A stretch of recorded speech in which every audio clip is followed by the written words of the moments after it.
For decades, Iran believed it held one of the most powerful cards in global geopolitics. Control a narrow waterway, and suddenly you control the conversation. Block the passage, and entire economies hold their breath. This was Iran's insurance policy, its nuclear deterrent without a nuclear weapon. But what happens when someone finds a way around your trump card? That's exactly what just happened, and the ripples are about to reach your gas prices, your supply chains, and your evening news.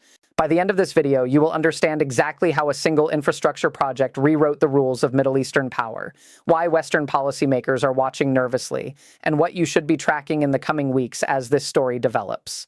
Let's be honest about what Hormuz means. The Strait of Hormuz is a 21-mile wide passage between Oman and Iran, connecting the Persian Gulf to the open ocean. Roughly 20% of the world's oil flows through this choke point every single day. When tensions rise in the region, tankers get delayed, insurance premiums spike, and suddenly your commute to work costs more because a conflict half a world away disrupted fuel shipments. Iran has used this vulnerability strategically for years.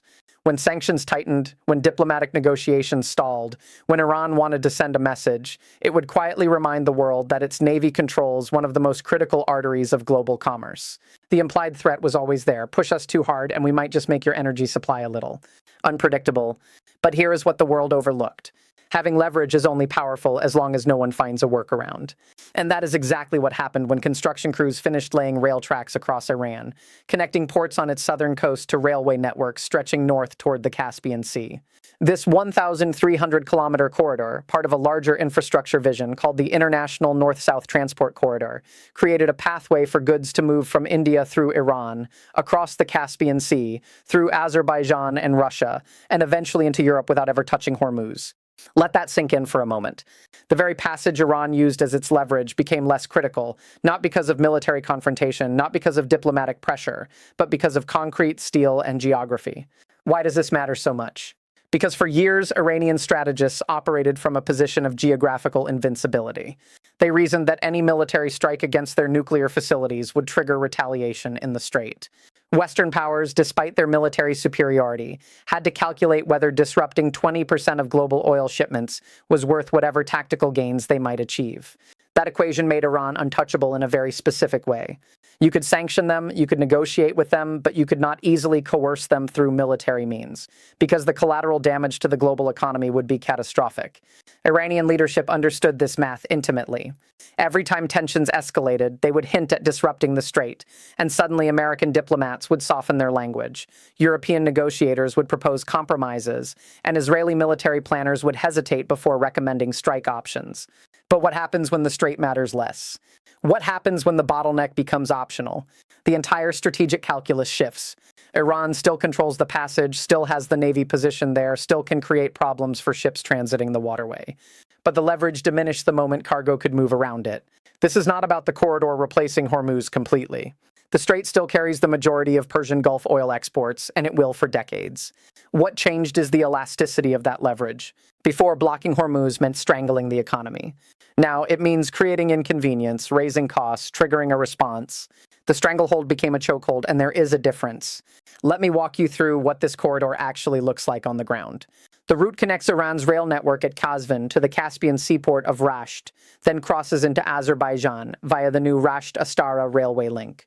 From there, cargo can move through Baku, cross the Caspian again toward Kazakhstan, connect to the broader Central Asian rail network, and eventually reach Russian terminals where goods transfer onto trains heading west toward Moscow, Minsk, and eventually European markets. India has been pouring investment into this project precisely because it offers New Delhi an alternative to the Pakistani routes that have complicated its trade relationships. Russia sees the corridor as a way to circumvent Western sanctions by creating new trade lanes with Asia. Iran gains transit fees, strategic relevance, and an economic lifeline that does not depend on Western goodwill. What this means for you and me is more immediate than you might think. Global shipping routes determine fuel prices. When tankers must travel longer distances to avoid a choke point, transportation costs rise, and those costs filter down to everything from grocery prices to plastic manufacturing to shipping fees for the products you order online. The more shipping lanes exist, the more resilient the system becomes to localized disruptions. One Iranian naval exercise closing the strait for a few days would have sent oil prices soaring a decade ago. Today, the market can absorb that shock with less panic because alternatives exist. That resilience does not make the strait irrelevant, but it makes Iran's leverage more situational and less absolute. If you are finding this analysis useful, subscribe now and turn on notifications. We track these developments in real time, and the next update could reshape everything you thought you knew about this region. Now let's go deeper into what is really driving this shift and why it matters for the broader balance of power in Eurasia. The story of this corridor is not just about logistics. It is about a fundamental reshaping of how regional powers view their strategic options. Russia, historically shut out of Western financial systems and trade networks, has been actively building alternative routes for years. The North-South transport corridor gives Moscow a tangible answer to Western isolation. When European markets closed their doors, Russia pivoted toward India, toward the Middle East, toward Central Asia. That pivot required infrastructure, and the corridor provided it. Meanwhile, India saw an opportunity to export goods to Europe and Russia while bypassing Pakistani infrastructure that New Delhi has long mistrusted. China, though not directly a part of this specific corridor, has been watching these developments closely through its Belt and Road Initiative framework. Every new rail link, every new port, every new transit agreement expands the network of possibilities for countries seeking to trade without Washington's approval. Iran's position in all of this is uniquely interesting.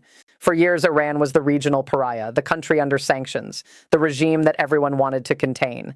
But geography gave Iran something no amount of diplomatic isolation could erase. Iran sits at the crossroads of Central Asia, the Persian Gulf, and the Caspian Sea.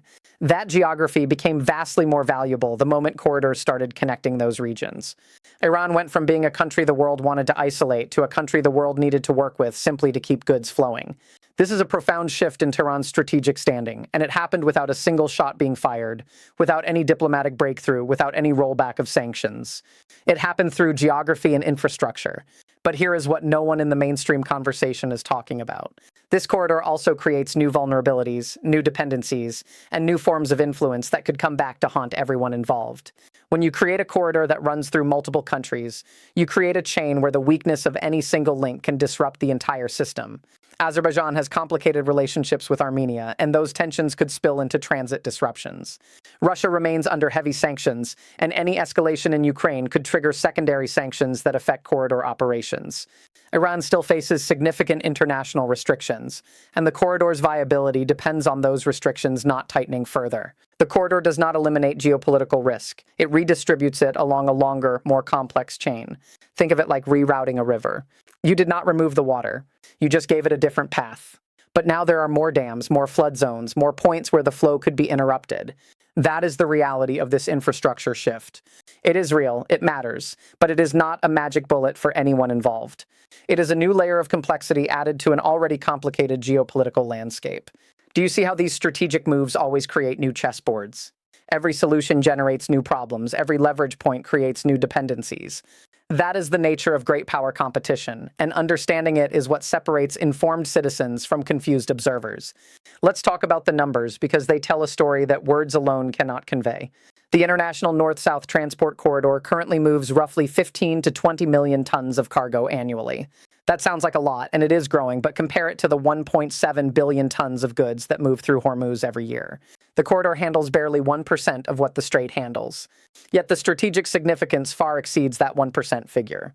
The corridor demonstrates feasibility. It proves the route works, proves the logistics function, proves the political will exists to keep it operating even when tensions spike. That demonstration effect matters more than the raw tonnage because it opens the door for exponential growth if conditions remain stable. India has already committed billions of dollars to developing ports and rail links that connect to this corridor. Russian trade with India has grown significantly over the past 3 years, precisely because this route exists. Iranian officials have publicly stated that they expect cargo volumes to triple by 2030 if current investments continue. Those projections might be optimistic, but the direction is unmistakable. The corridor is not a side project. It is becoming a central artery for Eurasian trade, and every year that it operates successfully, it becomes harder to disrupt. What does this mean for the United States? For decades, American foreign policy in the Middle East operated from a position where controlling key choke points like Hormuz gave Washington enormous leverage.